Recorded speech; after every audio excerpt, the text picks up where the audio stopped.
dua, tiga. Assalamualaikum warahmatullahi wabarakatuh. Kami dari kelompok 5 akan mempresentasikan tugas kelompok kami yang berjudul Teknologi Internet. Saya di sini Farhan Hanif sebagai ketua dan sebelah kanan saya ada Ahmadi Rohmana. Saya Faiz Arijudin. Saya Salfira Alwi Ramadhani. Saya Dinda Gusi Karasari. Saya Siva Alfia. Saya Desma Landreni. Saya Ratudian Septiani. Baik, selanjutnya akan disampaikan oleh dari saya sendiri. Di sini ada pengertian e-bisnis. E-bisnis, elektronik bisnis adalah seluruh aktivitas bisnis yang dilakukan dengan bantuan teknologi. Aktivitas bisnis yang dilakukan dengan bantuan teknologi, informasi dan komunikasi terutama internet mencakup seluruh proses bisnis, produksi, pemasaran, manajemen data, keuangan, layanan pelanggan. Beda dengan e-commerce fokus pada transaksi beli online. E-bisnis mencakup seluruh proses bisnis digital termasuk internal, misal HR keuangan. Aksesibilitas global, bisnis bisa menjangkau pelanggan di seluruh dunia 24/7. Otomatis proses pembayaran, pengiriman dan laporan bisa otomatis. Interaktivitas konsumen bisa langsung terlibat melalui chat, komentar dan feedback. Sistem integrasi kalau CRM, ERP, SDM meningkatkan efisiensi dan akurasi data. Selanjutnya dibawakan oleh Salfira. Ini dikata dong? Enggak. Selanjutnya itu jenis teknologi internet dalam e-business. Yang pertama ada website dan aplikasi mobile. Fungsinya toko digital, katalog, media interaksi. Terus contohnya itu Tokopedia, Shopee, dan Bukalapak. Yang kedua yaitu cloud computing. Yang pertama ada menyimpan data dan sistem secara online atau akses fleksibel dan hemat biaya. Contohnya Google Cloud, AWS, dan Azure. Terus yang ketiga ada digital payment system.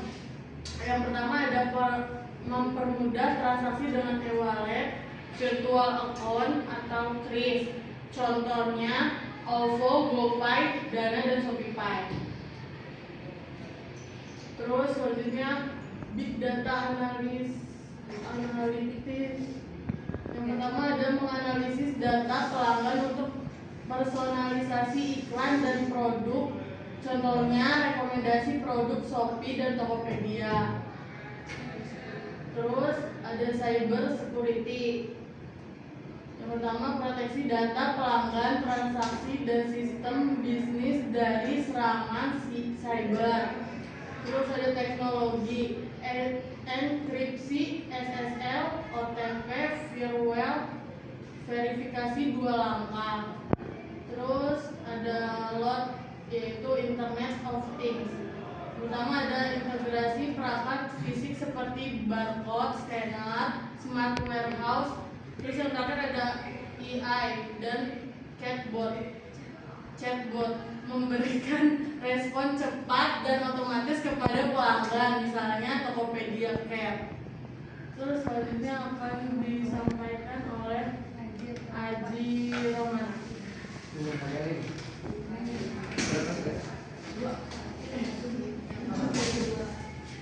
Selanjutnya ada infrastruktur pendukung bisnis. Yang pertama ada koneksi internet cepat, fiber, 5G atau 4G atau 5G. Yang kedua ada data center dan server cloud, menjamin uptime dan keamanan data. Yang ketiga ada mobile device, smartphone, tablet, laptop. Dan yang keempat ada sistem integrasi, ERP atau Enterprise Resource Planning, CRM, Customer Relationship Management.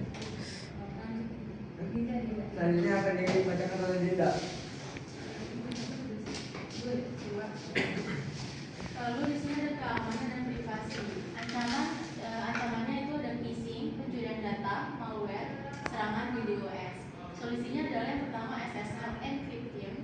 Yang kedua, multi-factor authentication (MFA). Yang ketiga, backup data secara berkala. Yang keempat, dijaga privasi dan compliance GDPR atau UU ITE.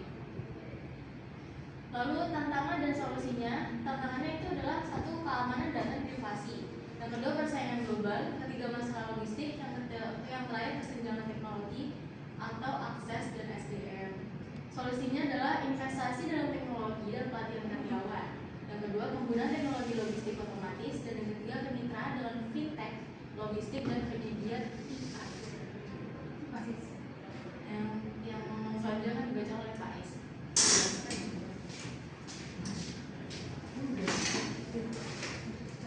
Studi kasus.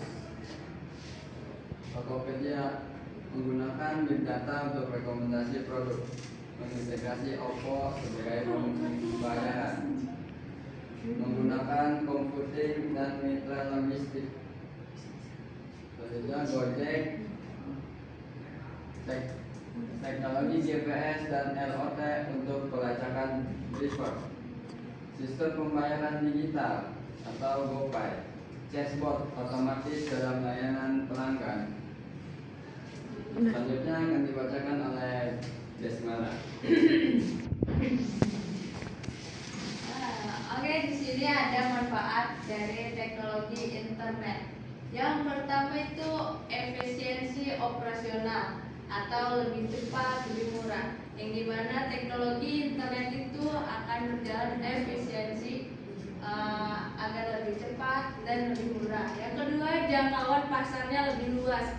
Internet zaman sekarang kita bisa mencakup semua area yang lebih luas dari nasional maupun internasional. Yang ketiga, meningkatkan pengalaman dan kepuasan pelanggan. Kita sekarang bisa menikmati teknologi internet dengan keadaan yang cepat dan di berbagai jaringan apapun. Yang keempat yaitu fleksibilitas dalam pengambilan keputusan berbasis data. Di mana teknologi internet itu sekarang fleksibel dan kita bisa mengambil keputusan yang ada di teknologi internet dengan berbasis data. Selanjutnya akan disampaikan oleh Cipa.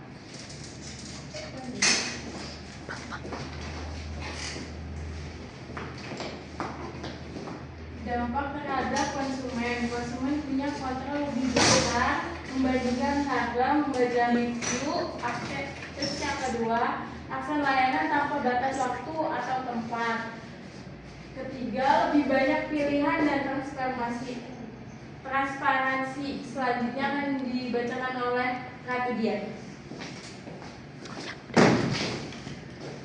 Di sini ada kesimpulan yaitu teknologi internet adalah tulang punggung bisnis, memberi keunggulan, kompetitif, efisiensi dan inovasi dalam layanan. Perusahaan yang memanfaatkan teknologi secara strategis akan unggul di era digital.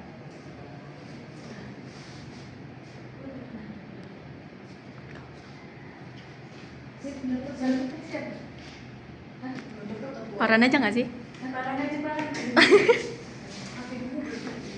Kan moderator. Baik, sekian dari kelompok kami. Kalau lebihnya mohon dimaafkan. Wabillahi taufiq wal hidayah. Wassalamualaikum warahmatullahi wabarakatuh. Waalaikumsalam.